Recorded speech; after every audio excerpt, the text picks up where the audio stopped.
And before we continue with today's session, it is so important that we do an acknowledgement of traditional lands.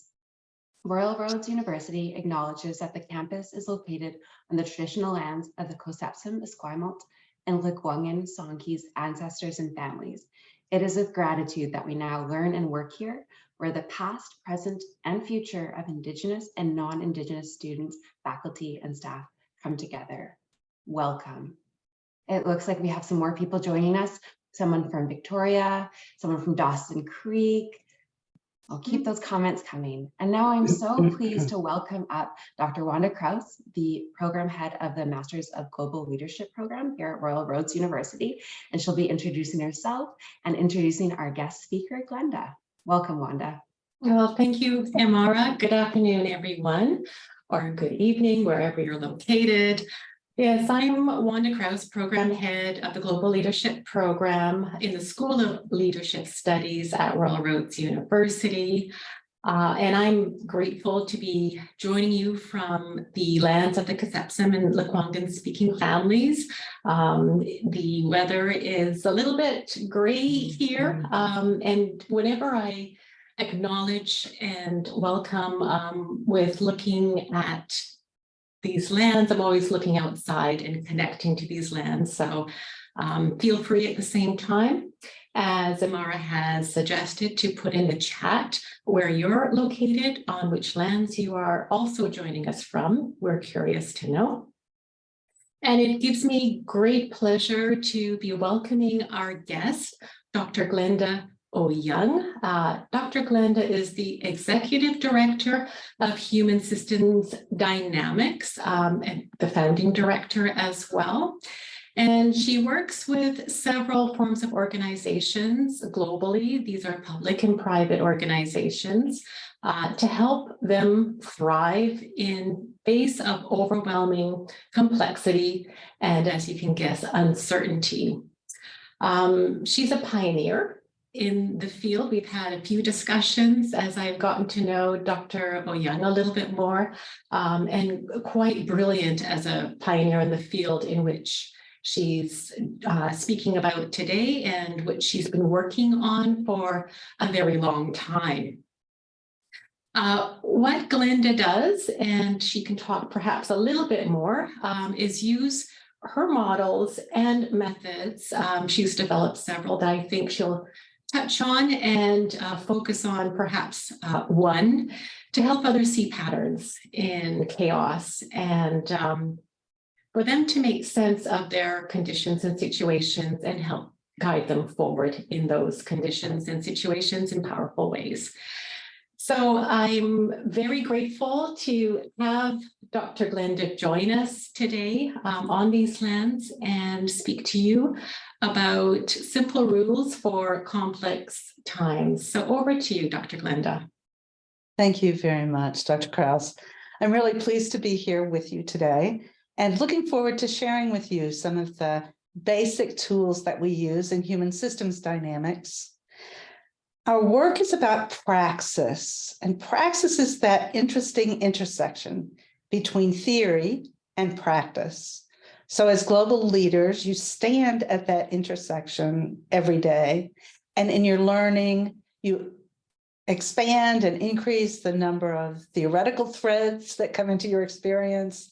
And as you live and work in the world, your practice also builds. And so those two arms of development for you as a leader are the pieces and the ways that we think are most important as we're moving forward over time and over space. So today, what we're going to do is to talk about simple rules and what we find in our praxis at the intersection of a theoretical world that brings theories from leadership and various kinds of organizational, sociological, anthropological, philosophical backgrounds of leadership and systems thinking, the whole world of system sciences, and the world of complexity sciences. Those are the three theoretical sources for the work that comes into human systems dynamics.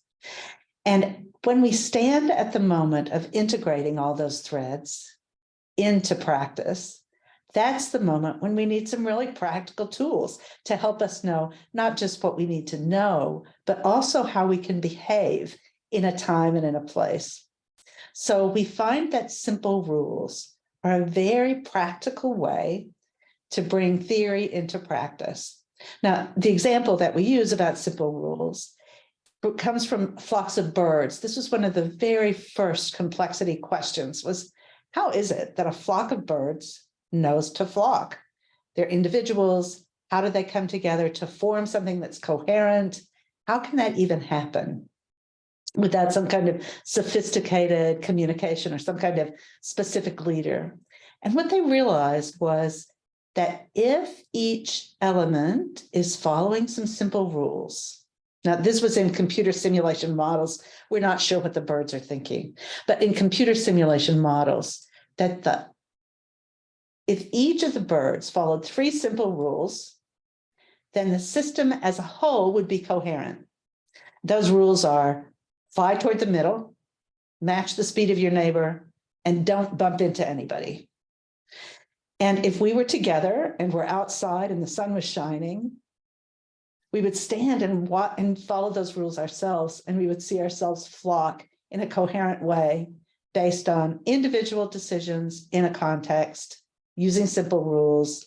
Then suddenly the whole emerges in some coherent way. So what I want to share with you today are 2 of the rules that we use in global leadership to help us set conditions as leaders for coherent, healthy systems to emerge. And the ones that we're going to focus on very specifically are around inquiry. 2 rules about inquiry, and I'll show you in a moment why the inquiry is such an important aspect of the work that we do together. So our plan today is what we call an adaptive action cycle. First, we're going to ask what? We're going to ask, what is leadership in a complex system? What does that look like? We're going to ask, so what? So what are your leadership challenges today, so that we can focus in on a particular challenge that you're facing? So begin to think about what that might be. And then now what can you do to move forward in a highly complex space where your role is leadership, but where you may feel that you don't have the information or the standing or the power you need to act? How do you make decisions and take actions in that space and time? So that's our plan for today. Let us talk about what we mean when we talk about complexity and when we talk about complex systems, specifically about complex systems. So when we began to do work with human systems and looking at complexity in human systems, as you know, there are many ways to describe systems. And the one that we chose as most fit for the work that we were doing with human systems is called a complex adaptive system. Some of you may have run into this before, but it's essentially to say that all systems begin with agents that are interacting. And those agents may be individual people, and they're interacting in a team. They may be learners in a cohort. They may be departments in a university or city-states in a larger entity. They may be ideas. They may be emotions or physical sensations within yourself. All of those are parts that interact in interesting ways. And over time, those interactions mean that the system changes and creates a pattern. Those interactions generate a pattern, and the patterns are system-wide. Now, you've seen this if a team comes together and they're an excellent high-performing team. That's a pattern. It doesn't come from any individual agent, but from their interactions. So if you think about the organizations, institutions, or communities that you lead, the pattern of culture, for example, emerges not from any single expectation or any single person's action, but the pattern of culture emerges from individuals and how they interact. And once those patterns form, they begin to influence the behavior of the agents coming later. So let's say you come into a culture that's highly competitive, that the pattern that has emerged over time is competitive. Then new agents in that system kind of confined into behaving in those same patterns in order to belong and participate in that same system. So that's what we mean when we say complex adaptive system. Each of those agents is also a complex adaptive system. So each individual person in the team is made up of various parts that interact with each other, emotions and physical well-being and thoughts, experiences, and history and relationships. Those come together as a coherent pattern of what that person is. And then they participate with a team. You get a team pattern, multiple teams participate, you get a larger space. And we believe that this is what happens from the smallest unit of human system to the very largest unit. Interactions at one scale, generating patterns at the next scale. And then those patterns interact to create whatever's the next scale. So your challenge is, what does it mean to be a leader in a system like this? What is the role of a leader if, in fact, you are simply one of the agents interacting with others? You're able to see patterns that emerge. You're able to influence many of the agents that are there. But what's your role? We believe that the role of a leader in this system is very specifically to be able to set conditions for others to succeed. Now, sometimes these complex systems are very simple. The agents are tightly connected to each other. They're really very much the same. There aren't many of them. And when that's true, it's a pretty predictable, simple system. So if you have a military in peacetime, it's a really good example of this. There's a lot of similarity, lots of structure, lots of relationships, clear hierarchy, things are happening as they should happen. It's a very simple system. There are some systems in every organization that should be simple like that. Finance, for example, or logistics. You want those parts of the system to be tightly connected and well-oiled machine. But not everything in the system, healthy system, works that way. There are also things in the system that are surprising, where the agents are many and they're loosely connected and they're wandering around before they find a space. And these are the systems that we recognize as being complex. They're surprising. We're never quite sure what's going to happen. Sometimes the surprises are positive, sometimes they're not. People interact in ways that we can't predict. You can't see, you can't control. You can recognize as things happen. This is why that cycle of adaptive action is so important. In these systems, you see what you can understand, you understand it in whatever way makes sense, you take action, and then you continue again. So you have lots of ways to understand simple systems. MBA programs, guided practice, there are lots of things that can tell you how to run things as they should run. What HSD does is to help you as a leader in the places that are not so clear, where there's ambiguity and surprise, or massive entanglement at many levels, where you are not in control and yet still you lead. And this is the place in that complex world where your role as a leader is to set conditions for those agents so that the patterns that emerge are patterns of success. What I'd like for you to do just for a moment is to think about the very best leader you've ever known. I'm sure you've known many, but the very best one. Think about what they did on a day-to-day basis, or maybe under extreme conditions. What did they do to set conditions to be sure that other people could thrive and could succeed? And that's the role of you in your leadership. And that's why these theoretical threads that you're pulling together from complexity and from systems and from leadership and from political science, why you're bringing all of those together and braiding them together so that you can understand broadly enough the agents and their interactions so that you can set conditions for your systems to succeed. I'm going to pause there for just a moment and ask Dr. Krause what she's seeing on chat. Please feel free to chat on chat, ask questions, make comments, respond. But I wonder if there are questions or comments that are coming up with this picture of systems and leadership.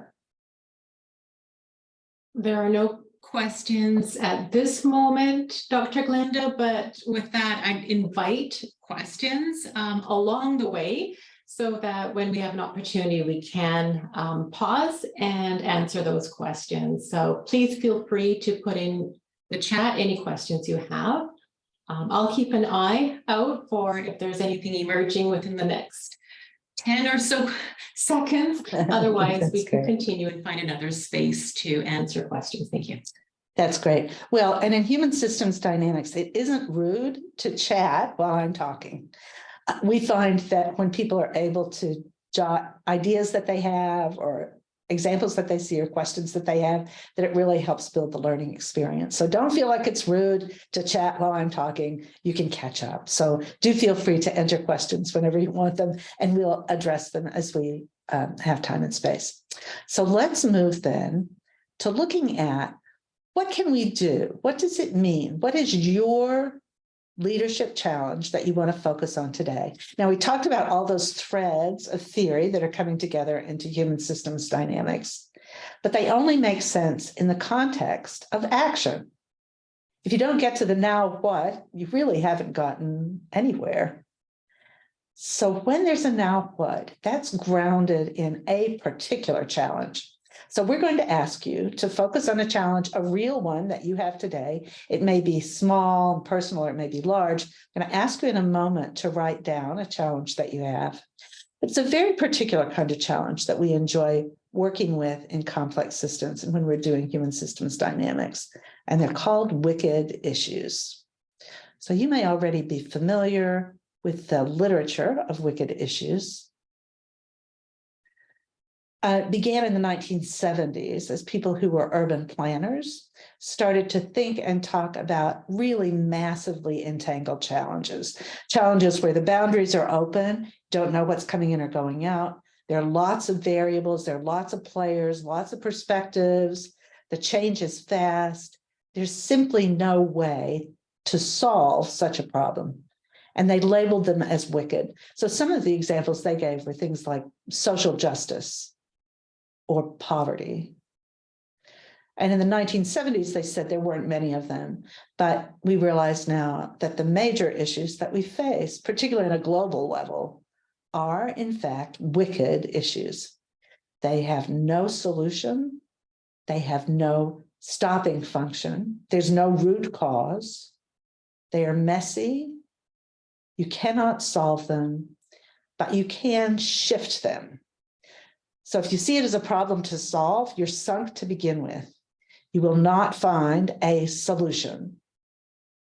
But if you think about it as a pattern that you can shift, then you can begin to find pathways in, actions you can take that will make a difference, even though you may not be able to see or own or know what a final answer might be. So here's some examples that you can think of about your own wicked issue. Some examples.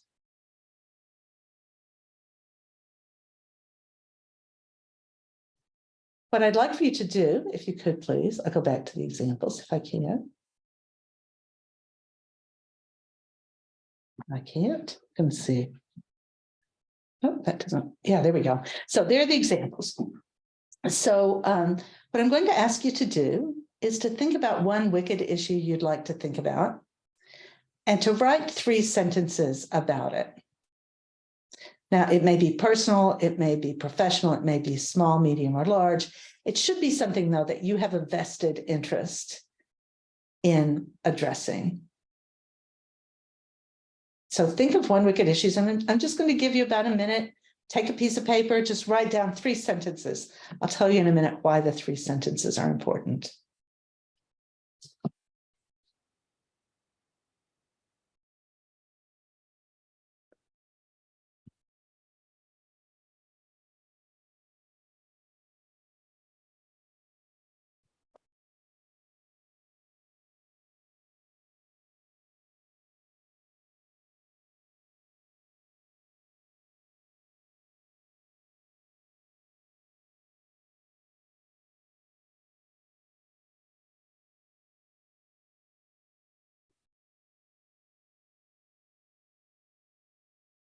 Okay. So I invite you just to leave that next to your place and come back to it periodically as we think. The reason to write 3 sentences is that condenses the wicked issue. So a wicked issue is always unbounded, expansive, even if it's a personal one. A relationship with a vendor, which has lots of problematic pieces, or a loving relationship, a beginning of friendship, beginning a love relationship is really lots of things happening. And there isn't a single answer. There's not a single response. But if you can take whatever that wicked issue is and condense it into 3 sentences, suddenly there's a way for you to see the pattern all at one time, even though it's not complete, it can still be true. And it gives you a model of the problem to watch and to use. So what we're going to do as we look at that particular wicked issue is to look at 2 simple rules that we find are particularly helpful in working on these wicked issues.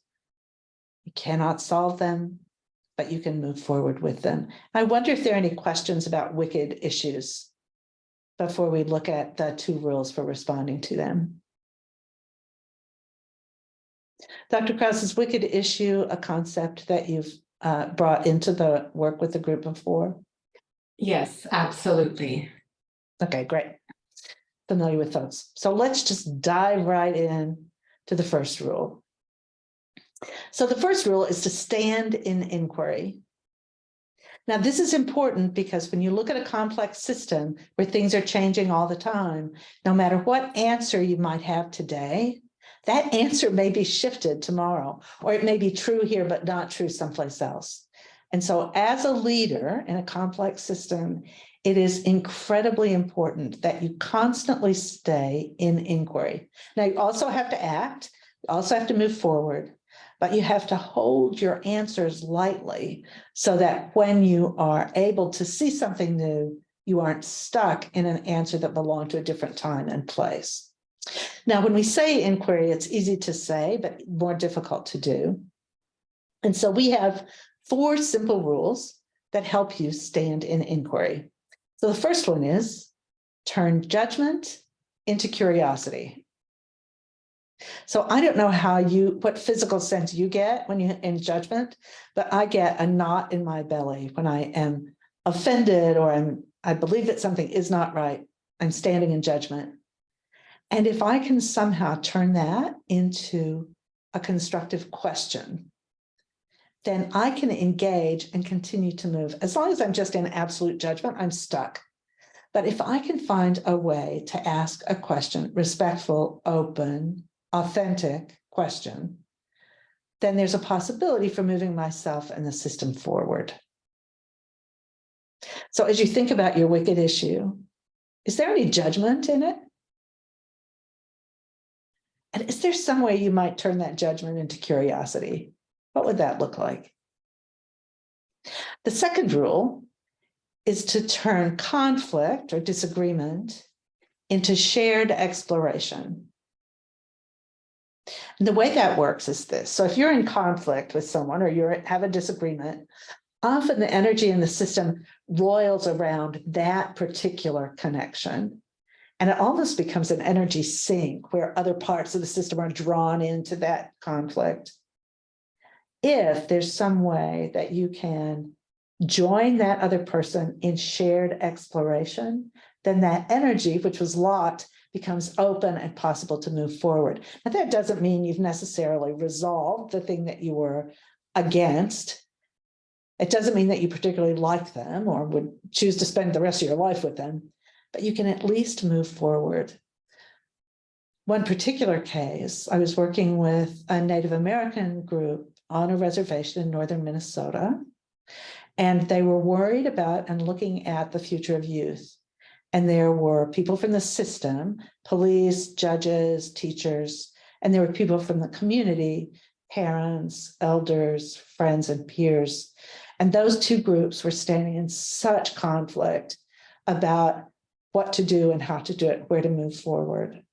And as I was with them, we began to look at what they could do to move forward together. And they began to explore what was working for the youth in the community who were doing well. And that became their shared exploration. And so for a month, they spent time exploring, looking at, learning about youth who were doing really well in the community. What did that look like? And when they came back together, it didn't mean that they agreed on everything, but there was so much more energy and positivity in that space once they shifted their conflict into shared exploration. Where's the conflict in your wicked issue? And where might you find some possibility for shared exploration? With whom and about what? Rule number 3, turn defensiveness into self-reflection. And this, I believe, is my greatest leadership challenge, because as a leader, as an expert, when I know and I should know, when I am surprised, my immediate reaction is to be defensive about, well, it used to be right, or I thought it was right, or there's somebody else that's wrong, or that's my immediate reaction is defensiveness. But that too gets me stuck in whatever wickedness my issue brings to me. But if I can instead say, wait a minute, what is it that I'm defending? What's new here? What am I seeing that I didn't know? Why am I feeling surprised? What might move me forward? All of those kinds of stances then allow me to see differently and to engage differently so that I don't stick in my own wickedness, but that I'm able to find a pathway out. Is there any defensiveness in your wicked issue? As you look at your 3 sentences, or the feelings you had as you were writing your 3 sentences, is there defensiveness there? And is there a possibility for finding some kind of way to move forward in self-reflection? And then the 4th rule is one that will be very familiar to you: turn assumptions into questions. And the trick here is that you can't do that by yourself. There's no way for you to know your own assumptions. The way you know your assumptions is that someone crosses them.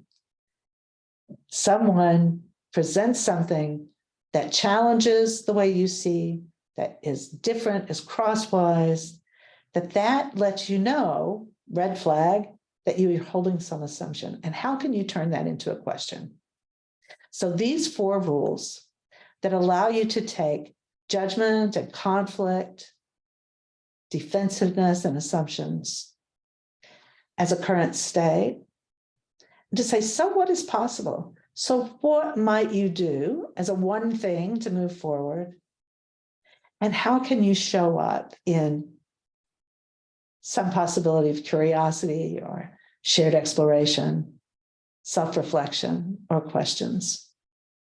So I invite you just to take a moment to see, is there one small thing you can do? Now, this is one of the things about a wicked issue, because you can't solve it, because you're thinking of it as a pattern that you're shifting bit at a time, You don't need some big action. You just need to have your next small action. Sometimes we call it your next wise action. What's one little thing that you could do? Because if you do one little thing differently, there's a possibility that that complex adaptive system is going to shift. You don't know. That's the complexity. So that's the first simple rule, is to turn whatever kind of feeling or perspective or insight that has you stuck, how do you get it moving? By standing in inquiry.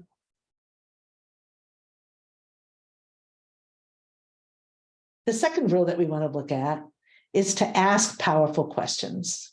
So to see and to use the power in questions. Now, this is a practice that we have used since the middle of March in 2020. I'll tell you about the story. But this is called the power of questions. And it allows you to see into and open up possibility in a wicked issue. So, for example, the first one is to write your 3 sentences, and each of you has your 3 sentences, so you've already checked that box. The second step is that you hear questions from others that you don't have to answer. And as you hear those questions, you just allow them to settle into your mind and into your heart as you're listening. What happens to the assumptions that you're holding? And the questions are not blaming, They're not shaming. They're not disguised advice. We'll have some examples in a minute. I'm going to switch glasses here and see if that helps. It does a little bit. In a minute, we'll practice, but you listen to the questions, you breathe into them, and then after you've heard the questions for a bit, then you can say, now what are you going to do? Now we're going to practice in just a minute. I'm going to give you some questions. But in the middle of March 2020, we'd been doing a great deal of work with healthcare and healthcare practitioners. And we knew that with the coming of COVID, they would not have time to meet with us. And so we wanted to find something that we could do that would be helpful, a next wise action that would be helpful without consuming too much of their time. And so what we decided to do was to open a Zoom room every day for 30 minutes. Someone brings a wicked issue. The room is open. Anybody can come. You could come if you wanted to come. Anybody comes. Someone volunteers a wicked issue. They describe it very briefly. And then other people whom they don't know from around the world, multiple perspectives, begin to ask them questions. And they listen to the questions that are asked. And then at the end of 30 minutes, they have an opportunity to reflect on what shifted for them as they heard the questions. And the group discusses a bit, and then we close. 30 minutes, Monday through Friday, every day, since the middle of March 2020. And those sessions have been incredibly transformative. Sometimes the same people come, sometimes different ones. But let's play, if you would. So take a deep breath, lean back in your chair. As we look at your wicked issue, consider these questions. So the first one is, what was it like before you noticed this issue? What was it like before you recognized this issue?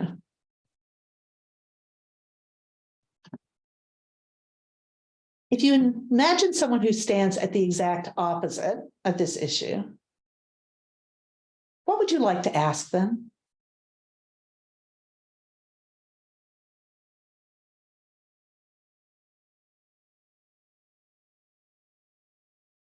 What's the story that you'd like to tell about this issue in 20 years?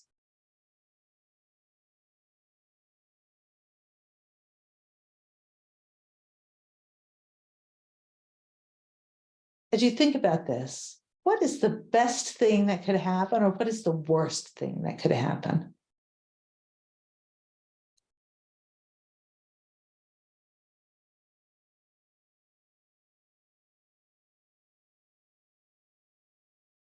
Who's the hero in your story, in your 3 sentences? Who's the hero? And who's the villain? Who's the rescuer? Who plays those classic roles? As you think about or tell your story about this particular wicked issue, what's the background music? Is it head-banging hard rock, or is it jazz?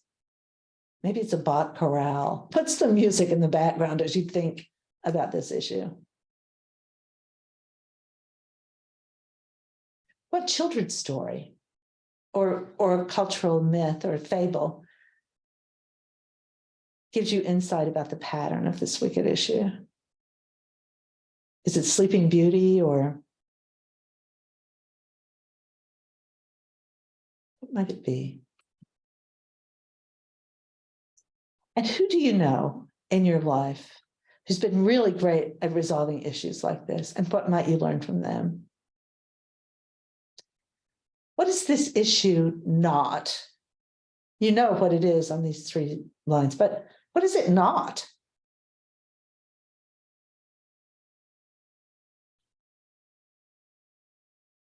And there are many other provocative questions we might ask.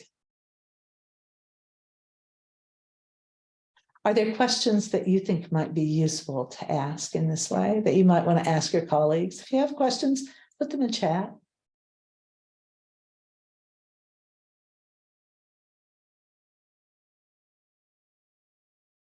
And I would invite you now, if you just take a deep breath, having heard those questions, looking back at your 3 sentences, what shifted for you? What was that experience like?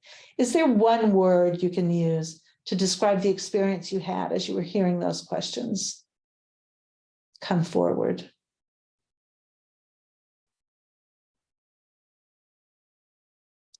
What might you do?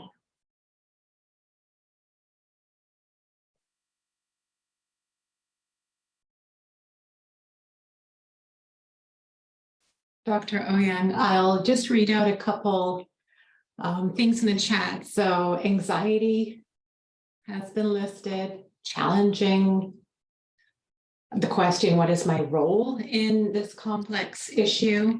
I'm waiting for a few more, perhaps. Openness to varied perspectives.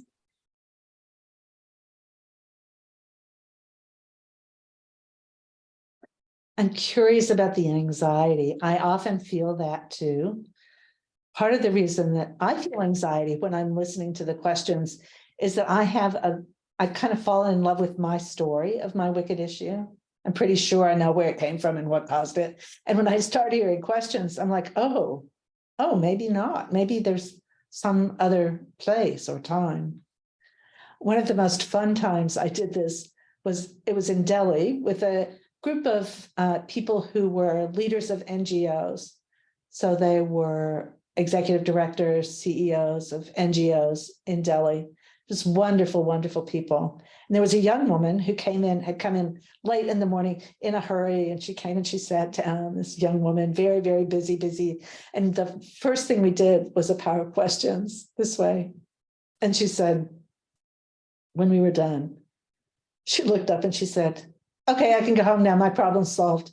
I've got it now. I know exactly what I need to do. I'm just going to go do it. And someone else in the room said, maybe there's something else she'll get out of the rest of the day. And so she ended up staying and did get other things. But for her, it somehow unleashed a perspective and a possibility she just hadn't seen before. I still smile when I think of her. So we use this power of questions in a variety of ways. I use it whenever I'm stuck on a wicked issue, when I find myself going around in circles, which happens often in a complex system, complex challenge, going around in circles. I pause and breathe and just ask myself a list of questions. We also use it often at the end of a meeting, when you're having a really tough meeting and you haven't had a chance quite to complete it. At the end of the meeting, the time is up, you have to go. This is a really good way to close a meeting for everyone, just to ask the questions that they're holding in that moment. And it gives you a kind of marker for where the group is and where they might be. We use it when we're starting to write a contract with a new vendor, with a new contractor or partner. We begin with a power of questions. What it does is to allow us to get a broader picture of the pattern that is coming out in the complex system, so that we begin with a broader view rather than a narrower one. One other example of a time when we used this was there was a US council that had come together under the White House, coming together to talk about maternal and child health and well-being in the US, where the inequities are just overwhelming. And this group of people were across the political spectrum, across the scientific spectrum, from all parts of the country, and they felt the need to talk about many critical issues in maternal and child health. And they'd had several meetings where people were just talking at each other and they weren't being able to move forward at all. And the fellow who was the chair of that group called me and asked if I would come and do a power of questions with them.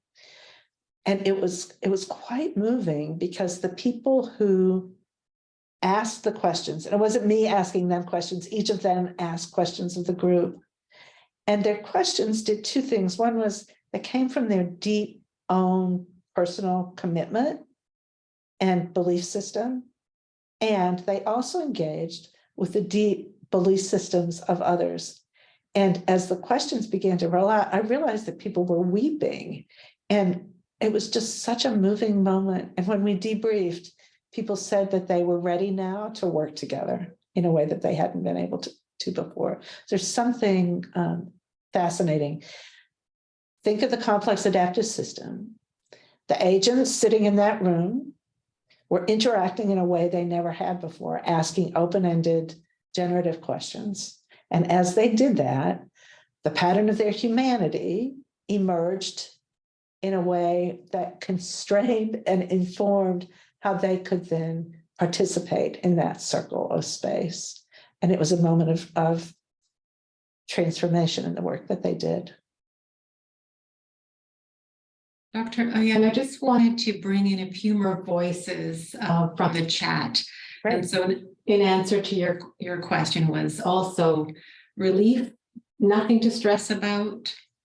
Another comment is hope that others may have the answers or that others would perceive this issue differently. And then also, I think I need to develop more conviction about the issue.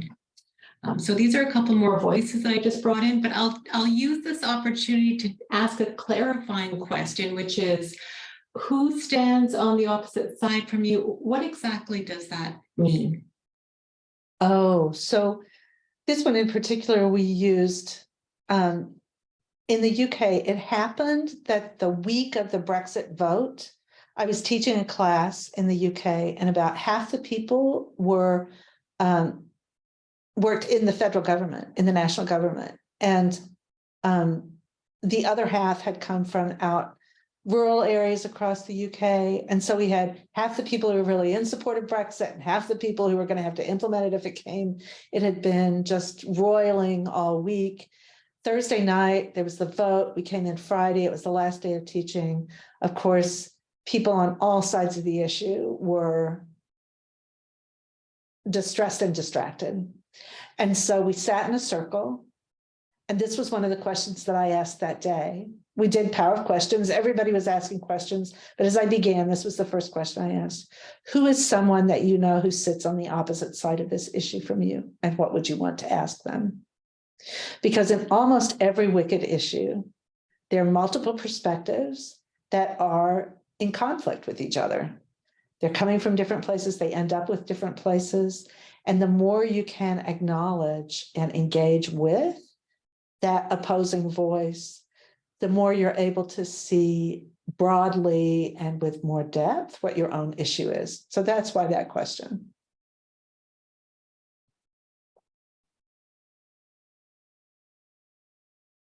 Good.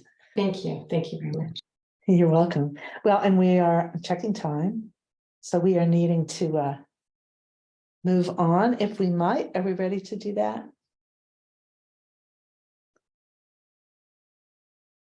And so, how might you go about making a difference and taking action? Now, what can you do? So you have your 3 sentences.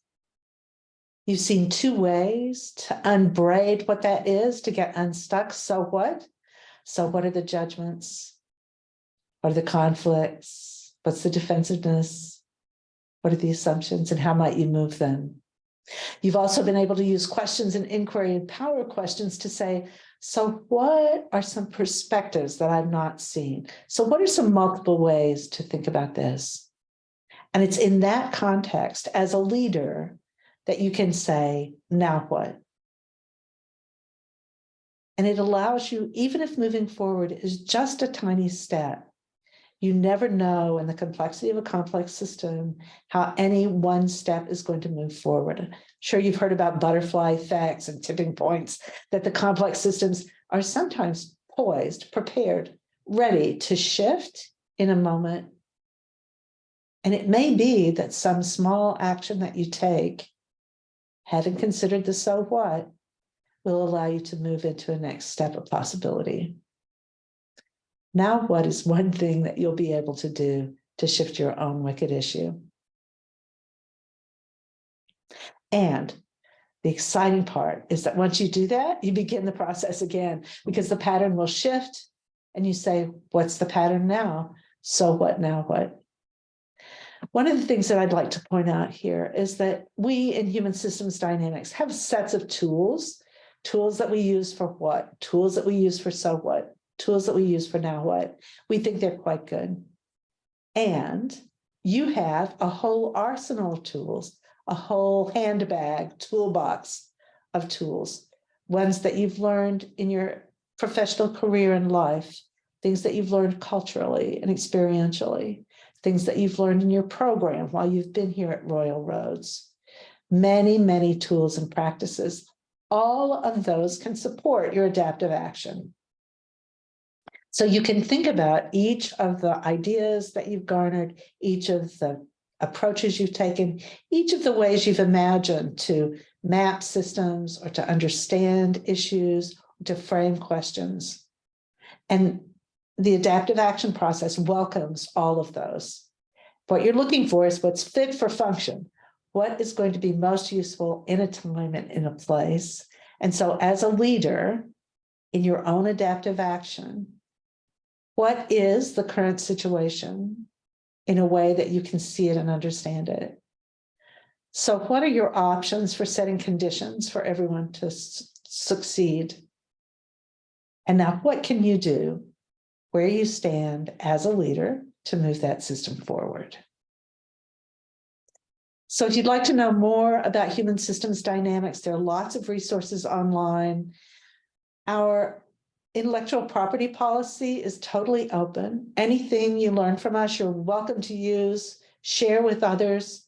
Our tools are intentionally simple so that they're easy to take and use in somewhere else. We have associates in our network of 900 who teach kindergarten, and they use these tools with kindergartners.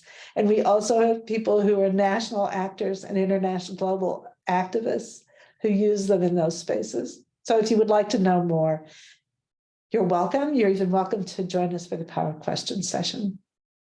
So I'm going to pause here and see what other questions there might be. I'm going to pass it back to Dr. Krause for questions and for close. And with just an enormous thanks to Royal Roads for the work that you do, for this invitation to be with you, and also for what each of you as a global leader does today and will do in the future. So thank you.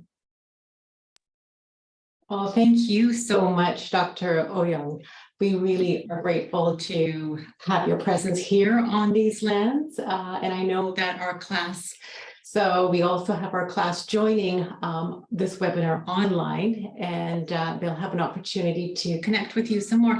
But you're all welcome, those of you who are in the Global Leadership Classroom, to ask your questions now.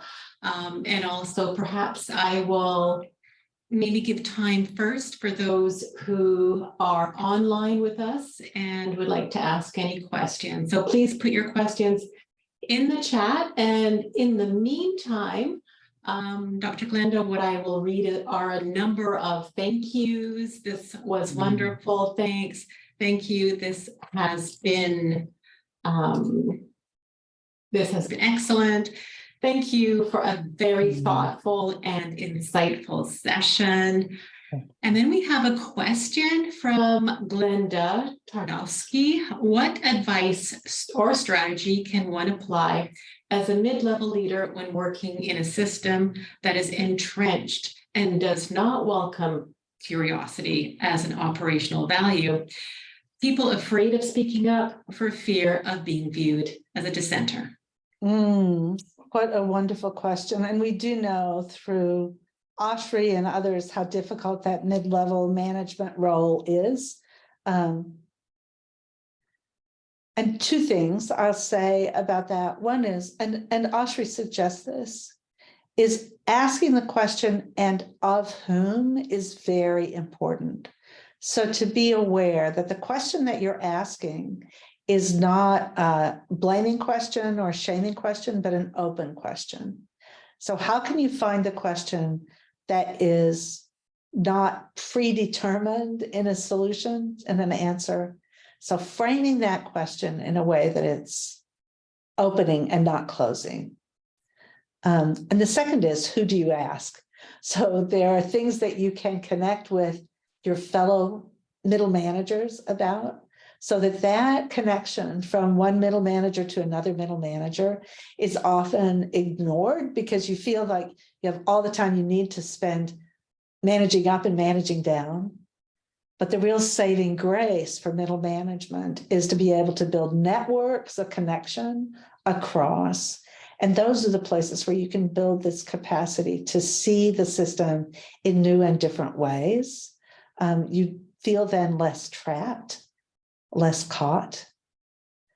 And if you're working in a space that is allergic to inquiry, it's probably because they're feeling defensive.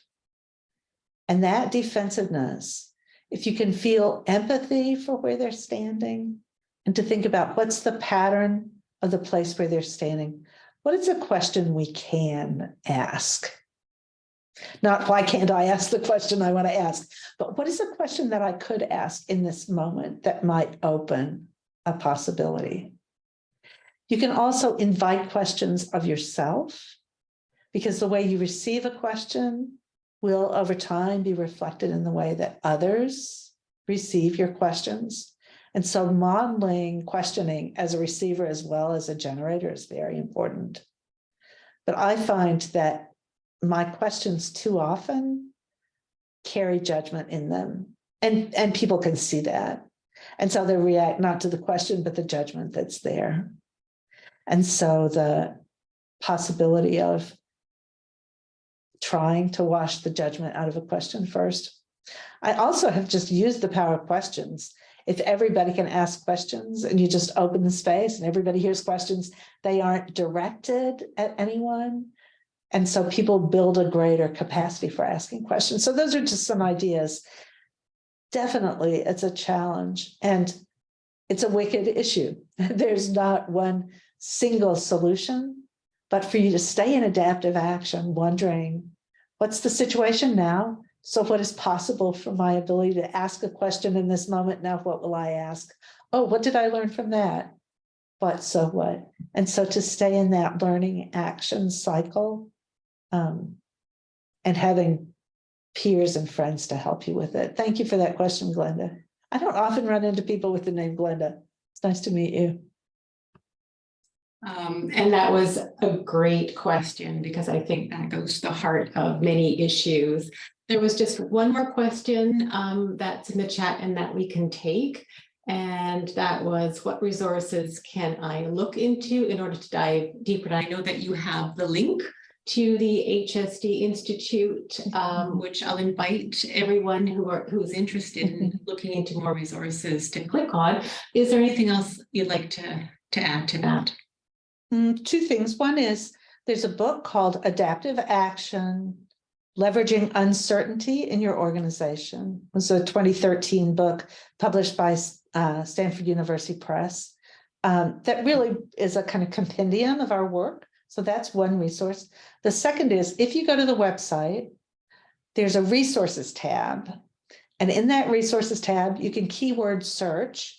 And we have almost 400 items in there, videos and blog posts and white papers and things. And so you can keyword search there and access resources. Great. Good. Go ahead. I'm just going to capture the last group of comments really quickly. Thank you. That was both insightful and truly inspiring. Thank you so much for sharing this with us. Very helpful, smiley face. This was great information as we are facing complex issues, and it has really given me a different perspective on how to approach it that is solution-oriented. And then thank you again for taking your time to discuss this. Excellent. Thank you. Very insightful presentation. And then also for everyone's knowledge, Imara has put the link to the HSD Institute in the chat, so that's available for you there. And then last comment, amazing. Thank you. And I just want to say thank you again, Dr. Eoyang. This has been really precious for us today. You're quite welcome. Thank you.